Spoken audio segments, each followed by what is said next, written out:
Daniel, how good are you with compliments? Taking them, I mean. I'm working on that. You're working on it. Look, I don't want to jinx it, right? At all, but I feel like you are on one of the great performance in a great film, hot streak stakes right now. So, since 2015, Sicario, Get Out, Black Panther, Widows, Queen and Slim, and now Judas and the Black Messiah. Deputy Chairman Fred Hampton of the Illinois Black Panther Party. How does that make you feel? How proud are you of that? Makes me happy, like that. I'm in films I want to watch. I mean, it's as simple as that. Like, I'm in films I want to watch. It's a dream. So that's the dream. Like, it feels like I'm in alignment. Come on, Tucker.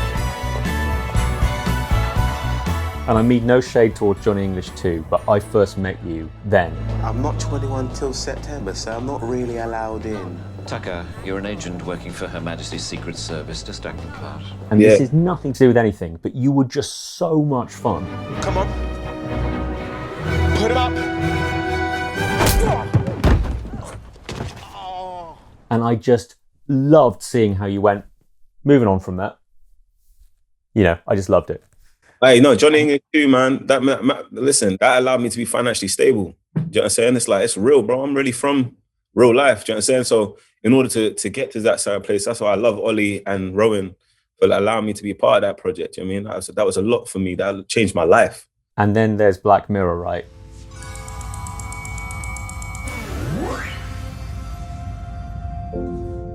And the way the story goes with Jordan Peele is that he saw you in that episode of Black Mirror, and then he saw you again in the audition, and the rest is history with Get Out. You didn't call anyone? No. Why not? I don't know. I just thought that if I did, make it real.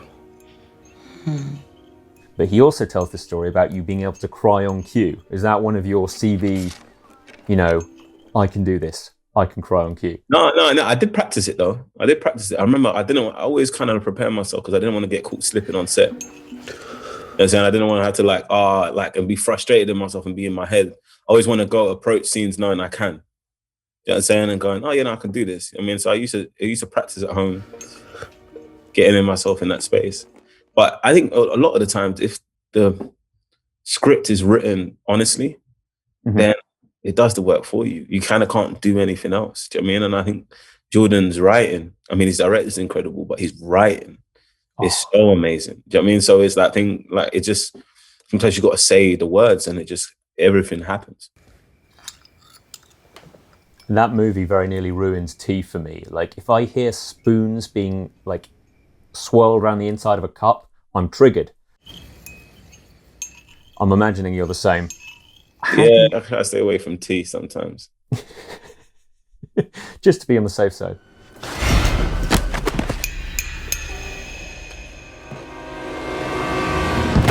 What are your thoughts now on that alternate ending?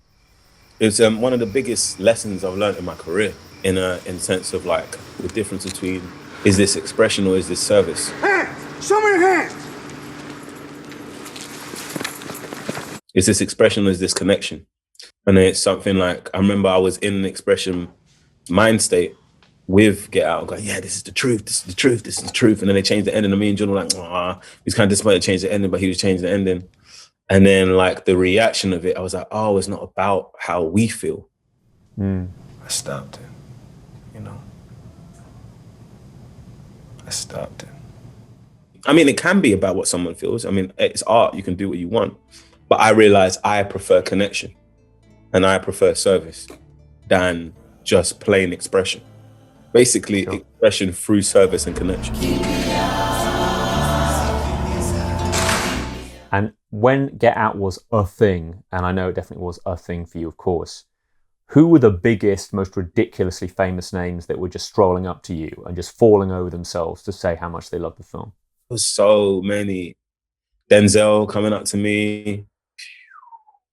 It was like during that award season, there was just so much happening. I was just so kind of consistently kind of taken aback by Jay-Z was a huge one.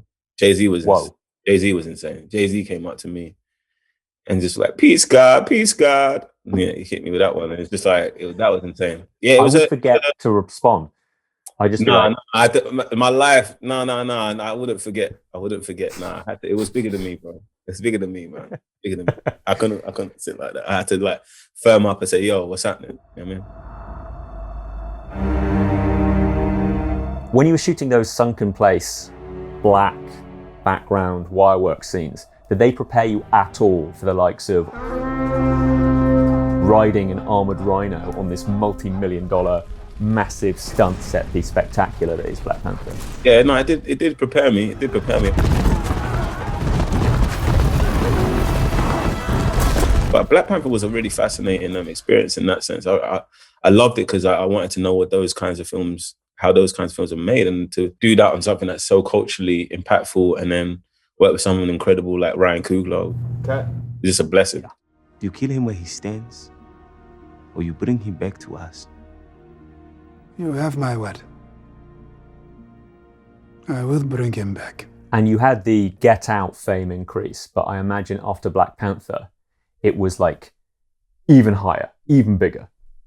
Yeah, it was mad. I remember when Black Panther came out, a couple of days came out, then I went to a Kendrick Lamar show in London. And I just went, I was walking through, and then people were screaming. I'm like, is he out? I was like, is Kendrick here? And then everyone looked at me, I'm like, why?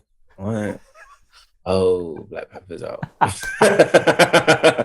Oh, okay. Let me just go to my place and just sit down and stand. But yeah, it was quite strange. But still, I find the Black Panther thing when I travel, when I go to like other places around the world, especially when I went to South Africa, that was huge out there, you know, because obviously we speak the language in the film, you know. Also, ukuba uphinde wakuxukumisa ndakuqoma apha kwesishihlalo.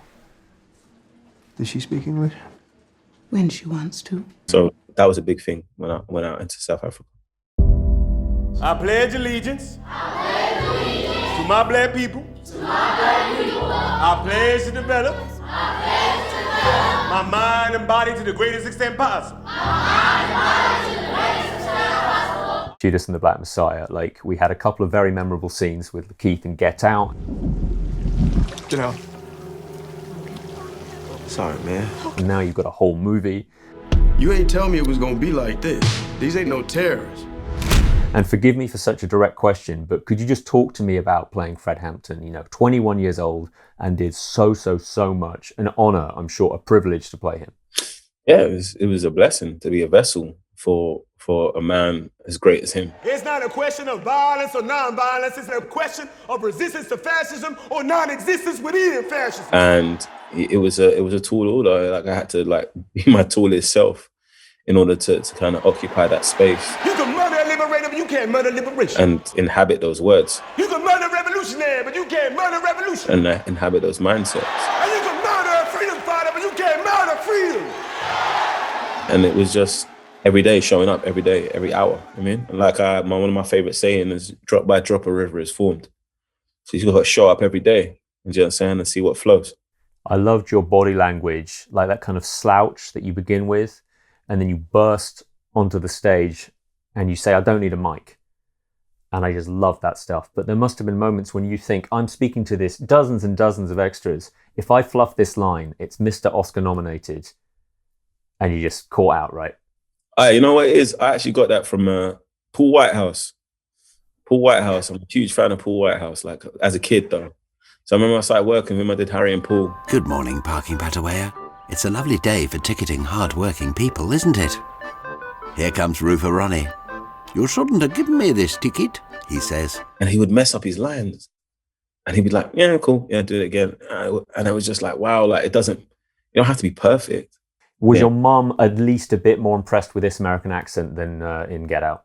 Yeah, she was, but it's not like she said a compliment. She saw the trailer.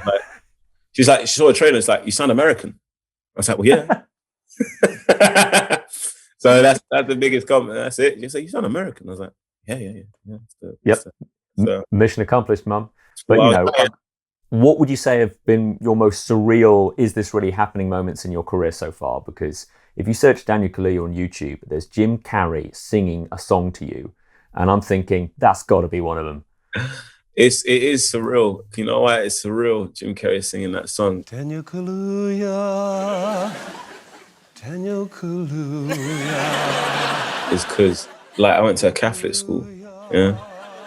And so then they would sing Hallelujah, but the whole year, if we did mass, the whole year we'd sing Daniel Kaluuya. And they'd be laughing. And so then I was on that chair and that singer, and I was like, Jim Carrey is not singing the flipping song that they used to sing in year 9. This is not happening. It's not only that Jim Carrey's doing it, it's like, it's not the first time that's happened to me. You know what I'm saying? It was like a whole year singing Daniel Kaluuya in the Hallelujah song in the middle of mass was a bit of a trip. I had to take a breath. But yeah, no, like I've had moments, man. I've had moments that I've like, take you out of it. Like, how did I get here? What have been mementos that you've taken home from all of your roles, from Skins until now? What's actually made it home? I kind of keep the clothes and I wear the clothes until it comes out. Because I don't want to be like, I just see you in that thing. Aren't you wearing the same clothes? So I wear it until it comes out, and then I won't wear it. I would love it if that were the case for Black Panther. You're wearing that cape, and it's like, you know what, the movie's coming out. I better not. I've got that. I've got the blanket. I found that. I've got a blanket of that. Yeah, I have got a blanket. That was a wrap gift from Black Panther. I did have a blanket. I love it. So yeah. Let me leave you with this. What do fans in Britain typically say to you in the street compared to America? I get a lot of mums, and they kind of see me as their son. Okay. So they kind of see they see their son in me. Mm-hmm. And it's quite a. I think in England it's just way more personal. I bet there's a lot of Wakanda Forever, that's for sure. There is quite a lot of Wakanda Forever. Yeah, there is that. Daniel, thank you so much for taking the time. I really appreciate it. Loving your work, I say it. I truly. Have a great rest of your day. Thanks, Ali. Take care of yourself. Thanks, dude. Thanks for watching. If you enjoyed this video, don't forget to subscribe and click the bell icon to keep up to date. You can listen to my Radio 1 movies and TV podcast, Screen Time, on BBC Sounds. And you can find these interviews in full on BBC iPlayer by searching Movies with Ali Plumb.